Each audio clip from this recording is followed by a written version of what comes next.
You know, people go into the music industry, they say, I want to sing, I want to be a star, I want to do this, I want to do that. You know, whether you're in front of the camera or on stage or behind, it's still, you want to have something to offer. You want people to look at you and say, okay, I want to work with this guy, I want to work with this girl because she offers this, she brings this to the table. You know, it's not about getting, it's about giving, it's about offering something. My top tip on getting in is just about attitude. I think as long as you've got a skill and you're passionate about it, having that great attitude that you've really got the get up and go to make that call or apply for that job, that will get you further than anything, as long as you've got a great skill set and you're passionate about what you do. My top tip for getting into this sort of sector is really to be able to demonstrate a passion for something. It's not enough these days just to be good and have the skills there and the basics. You have to have that and more. And it's about putting yourself above other candidates that are obviously there. It's a very competitive field, but there are always niches and there are always avenues. Be very positive and optimistic and just go for it.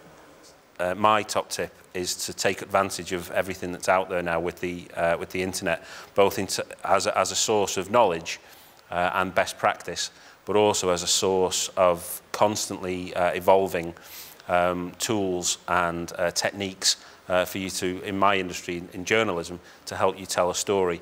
Now, I'm just taking my industry as a template.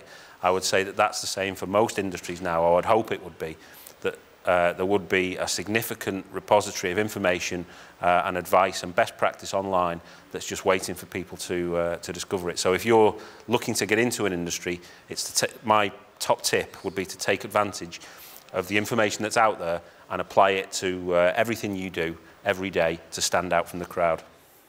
My top tip for getting involved in the creative media industries, I think at this stage, would be to use your time at university productively. So, you know, whether it's, you know, helping out, doing things like this, getting involved with the media. I know there's a radio station on campus, isn't there, and there's a student newspaper.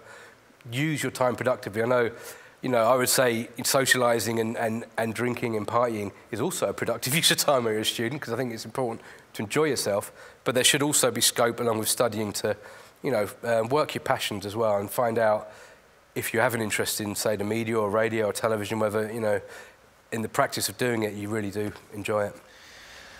Experience, and I know that's cliched, and everybody expects that answer, but it really is true. The more time that you invest when you're at this level as a student, developing a portfolio, making those connections at events like this, it makes it so much easier when you go to those first interviews to be able to talk to the interviewer about the things that you've done, about the portfolio that you've developed, and also the contacts that you've made within the industry already. And that really just makes you stand out from the crowd who could essentially just think that having the degree is enough. You really need to complete the whole package, really.